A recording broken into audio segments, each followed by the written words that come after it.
Good morning प्यारे बच्चों। आज है 24 अगस्त, वर्कशीट नंबर 22, क्लास 10th। हमने इससे पिछली क्लास में पढ़ा था समांतर चतुर्भुज के बारे में, त्रिभुज के बारे में, समांतर त्रिभुज के बारे में। तो आज हम उसी से रिलेटेड पढ़ने वाले थ्योरम परिमेय। आज हम जो परिमेय पढ़ने वाले हैं बच्चे वो है बीपीटी थ्योरम। आप उसको क्या बोल सकते हैं? बीपीटी थ्योरम बोल सकते हैं।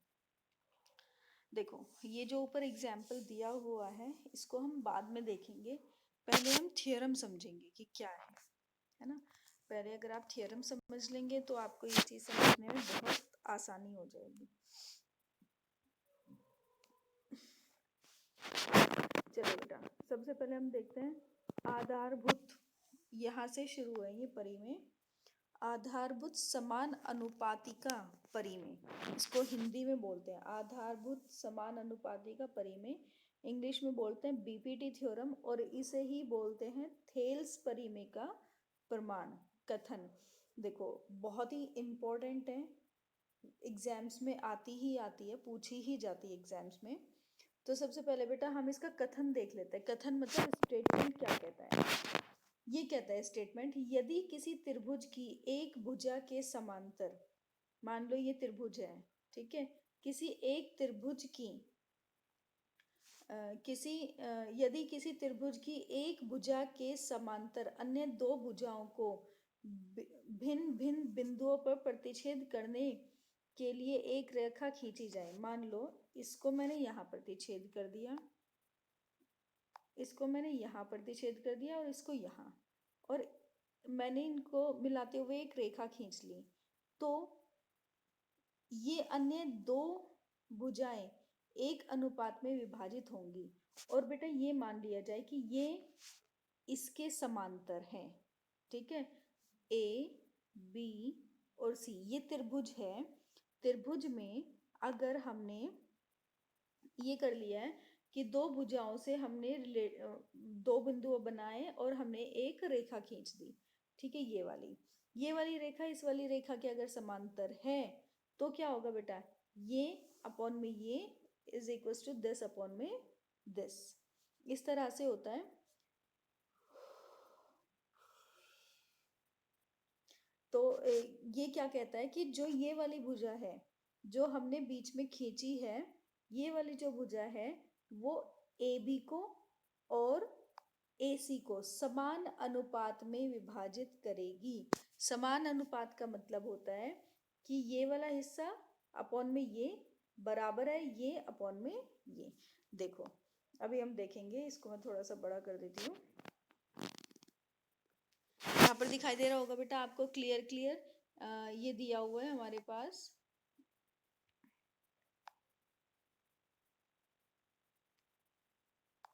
ये बेटा हमारे पास त्रिभुज दिया हुआ है ना। त्रिभुज में है ए बी और सी, ठीक है। अब हमने डी और ई दो बिंदु लगाए है ना, और एक लाइन खींच ली, ठीक है, डी और ई बिंदु लगा के। अब हमने देखो इसमें ई एन जो है ये परपेंडिकुलर है। परपेंडिकुलर होता है कोई भी एक लाइन है उसके ऊपर दूसरी लाइन अगर खींची जाती है और ये यहाँ 90 डिग्री का अगर कोण बना रही है तो ये इसके ऊपर परपेंडिकुलर होता है, लंब होता है। परपेंडिकुलर का मतलब लंब होता है। दूसरी चीज ये भी देखो बच्चों, मान लो कि मेरे पास ये एक त्रिभुज है, ठीक है, मान लो ये चतुर्भुज है, एक सेकेंड, ये चतुर्भुज है, ठीक है, इसको मैंने इस तरह से एक परपेंडिकुलर बना लिया जो यहाँ पर 90 डिग्री का कोण बनाता है। तो अगर मैं बात करूं फिर इस वाले त्रिभुज की, मैंने देखो परपेंडिकुलर यहाँ बनाया है, पर अगर मैं इस त्रिभुज की बात करूं तो परपेंडिकुलर, ये वाला परपेंडिकुलर इसका भी परपेंडिकुलर होगा, इसका भी मतलब लंब माना जाएगा, ठीक है। तो एक लाइन पर अगर यहाँ लंब डला है ना तो इस लाइन पर ये पूरे पर लंब माना जाएगा, चाहे इसको ये यहाँ डला हुआ हो तो ये पूरी की पूरी रेखा का लंब माना जाएगा, ठीक है, ये चीज है। अब देखते हैं हम, तो इसमें सबसे पहले हम स्टेटमेंट देख लेते हैं बेटा। स्टेटमेंट हमने देख ली यहाँ पर कि क्या है कि यदि किसी त्रिभुज की एक भुजा के समांतर अन्य दो भुजाओं को भिन्न भिन्न बिंदुओं पर प्रतिच्छेद करने के लिए एक रेखा खींची जाए तो अन्य दो भुजाएं एक समान अनुपात में विभाजित होती हैं। ओके, तो इसमें क्या दिया हुआ है ये देखिए आप। सबसे पहले हम गिवन लिखते हैं, दिया क्या है। हमें एक त्रिभुज दिया है एबीसी, जिसमें भुजा बीसी के समांतर खींची गई रेखा अन्य दो भुजाओं एसी और एबी को क्रमशः ई और डी बिंदु पर काटती है, अर्थात डीई समांतर है बीसी के। डी डी डी ई समांतर है बी सी के। ओके, तो अब हमने सिद्ध क्या करना है, ये देखो यहाँ पर सिद्ध सिद्ध क्या करना है कि प्रूफ भी तो करना होगा ना हमने कुछ। तो क्या प्रूफ करना है, हमने प्रूफ करना है एडी अपॉन में बी डी, ए और डी अपॉन में बी, सॉरी डी और बी। देख रहे हो आप, ये वाली रेखा अपॉन में ये वाली रेखा बराबर है ए ई अपॉन में ई सी। ठीक है, ये वाली रेखा अपॉन में ये और ये अपॉन में ये। ठीक है, ये हमने सिद्ध करना है। देखो, इसने पहले ही ये चीज बोली थी कि अगर त्रिभुज में ये रेखा इसको यहाँ काटती है और ये समांतर रेखा है तो ये अपॉन में ये is equal to this upon में दिस, ये होता है। ये इसका मतलब है कि ये समान अनुपात में इसको विभाजित करती है। समान अनुपात में विभाजित करने का मतलब ये है कि AD अपॉन में DB is equal to AE upon में EC। ठीक है बेटा, अब इसमें क्या करना है,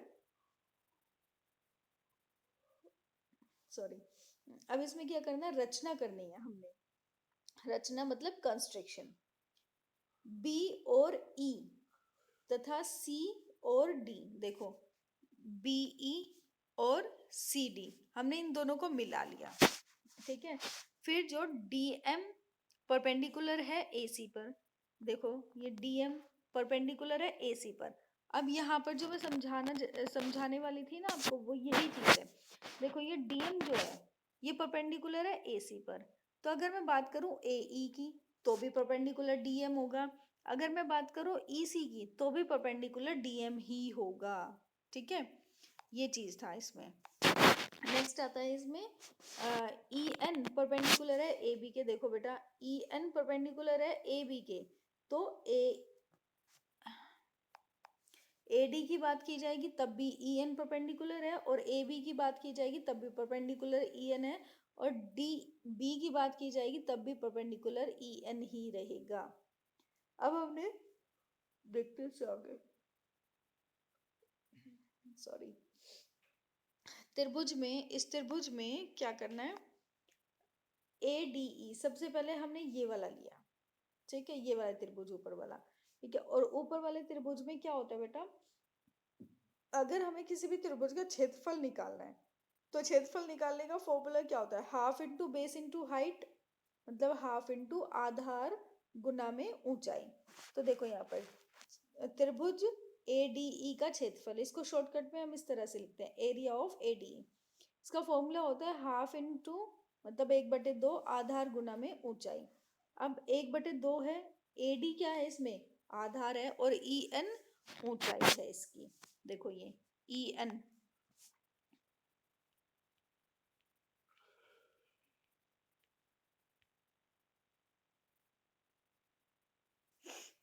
देखो बेटा ये EN जो है ये इसकी ऊंचाई है और ये आधार है। मतलब एक त्रिभुज है, अगर ये परपेंडिकुलर इस पर डला हुआ तो आधार ये होगा और ऊंचाई ये हो जाएगी। तो इसी तरह से EN जो है वो इसका आधार है और AD ऊंचाई है, तो हमने ये यहाँ पर लिख लिया। ठीक है, अब इसी प्रकार त्रिभुज लेंगे हम डी बी BDE, ये वाला त्रिभुज लेंगे। देखो, अब इस वाले त्रिभुज में आधार होगा BD DE, है ना, और लंब होगा EN। देखो यहाँ पर आधार है BD और लंब है EN। फिर हमने लिया ये इधर वाला त्रिभुज, ये वाला बेटा,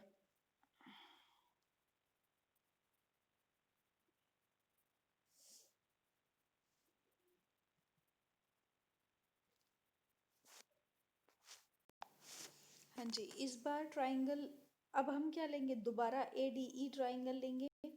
ठीक है, दोबारा क्या करेंगे हम, ओ, एक सेकेंड,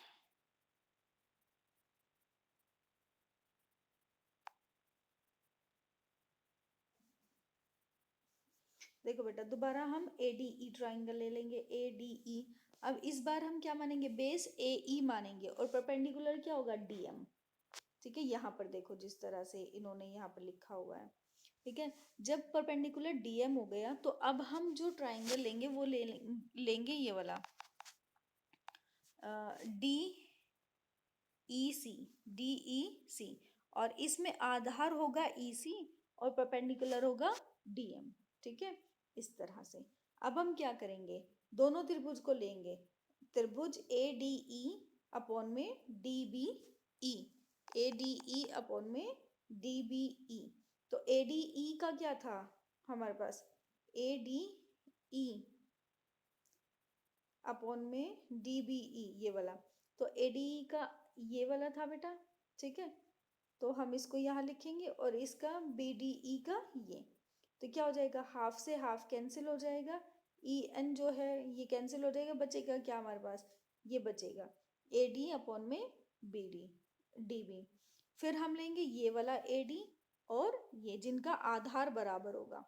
ठीक है, परपेंडिकुलर बराबर होगा, आधार अलग अलग होगा। जैसे इसका लिखा हमने, देखो हाफ से हाफ कैंसिल, DM से DM कैंसिल, क्योंकि DM क्या है, परपेंडिकुलर है और दोनों का परपेंडिकुलर सेम है, तो इसका ये आ गया, ये वाला एक समीकरण, ये दूसरी वाली समीकरण। ठीक है बेटा, अब देखो इसने कहा और त्रिभुज DBE, एक सेकेंड, त्रिभुज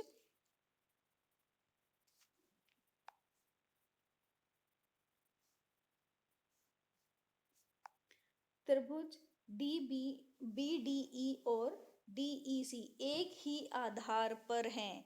ये देखो किस तरह से है, एक ही आधार पर, जैसे कि इसमें ये वाला है बेटा, ये एक ही आधार है, इस पर ये वाला त्रिभुज भी बना हुआ है और इसी पर देखो ये वाला त्रिभुज भी इसी पर बना हुआ है, इसी आधार पर, आधार सेम है दोनों का। जब दो त्रिभुजों के आधार बराबर होते हैं, 9th क्लास में आपने पढ़ा होगा, 9th चैप्टर में ही, अगर दो त्रिभुजों के आधार बराबर है, मतलब एक दो त्रिभुज एक ही आधार पर हैं, तो उनके क्षेत्रफल क्या होंगे, बराबर होंगे। तो अगर मैं इस वाले त्रिभुज का क्षेत्रफल बेटा, किसका, ये वाला त्रिभुज का क्षेत्रफल BDE और ये वाला त्रिभुज DCE, अगर इन त्रिभुजों का क्षेत्रफल अगर मैं बराबर कर दूं, देखो यहाँ पर बराबर कर दूं, तो अगर ये बराबर हो गए तो ये क्या हो जाएगा बेटा, अगर ये दोनों त्रिभुज बराबर कर दिया जाए तो समीकरण 1, 2 और 3 से अगर इनको सॉल्व किया जाए, ये बराबर ये बराबर ये करके देखो, ADE इसमें बराबर है, तो क्या आ जाएगा हमारे पास, ये AD अपॉन में BD is equal to AE upon में EC। ओके, यही हमें प्रूफ करना था। ठीक, अब जाते हैं हम इस पर। देखो इसने क्या कहा, टीचर बच्चों एक क्रियाकलाप करें, दिए गए त्रिभुज ABC में यदि AB बराबर है 4 सेंटीमीटर, AC बराबर है 6 सेंटीमीटर तथा तीन समांतर भुजाएं AB को बिंदु PQR पर इस प्रकार काटती हैं कि AP बराबर है PQ के और QR बराबर है RB के, तथा AC को बिंदु XYZ पर इस प्रकार काटती है कि AX बराबर है XY बराबर YZ बराबर ZC। यदि PX बराबर है BC के, तो AP अपॉन में PB बराबर AX अपॉन में XC क्या होगा। देखो जरा, अभी हम इसको थोड़ा सा बड़ा कर लेते हैं। इस क्वेश्चन में बेसिकली क्या कहा हुआ है, देखो इसने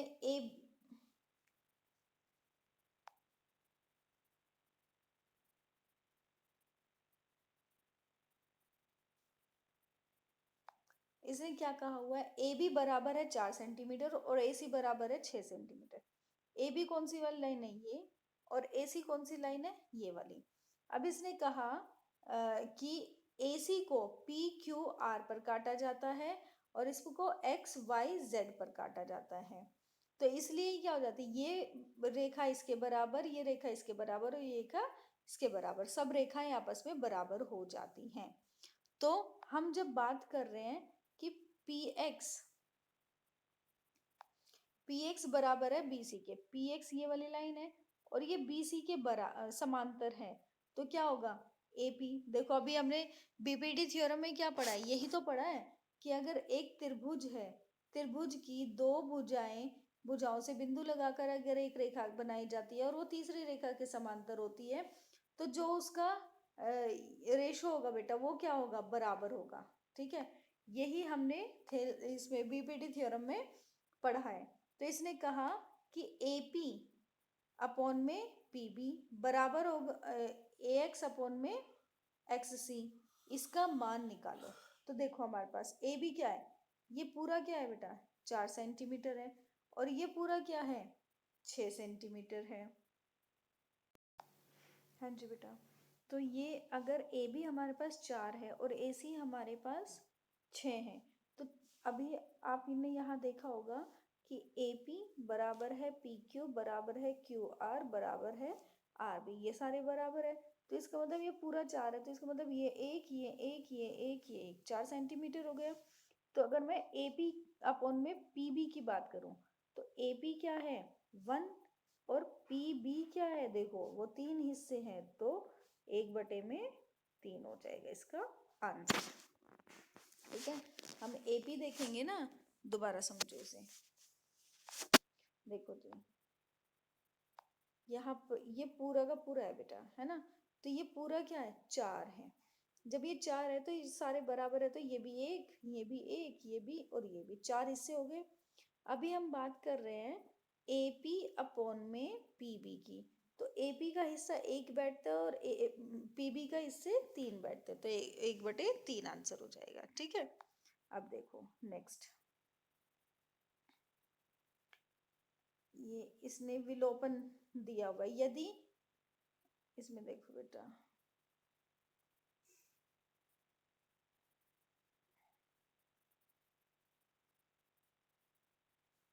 इसमें क्या दिया हुआ है, बीपीटी का विलोम, विलोम मतलब ऑपोजिट। यदि एक रेखा किसी बिंदु को दो भुजाओं को त्रिभुज की दो भुजाओं को एक ही अनुपात में विभाजित करती है तो तीसरी भुजा के समांतर है।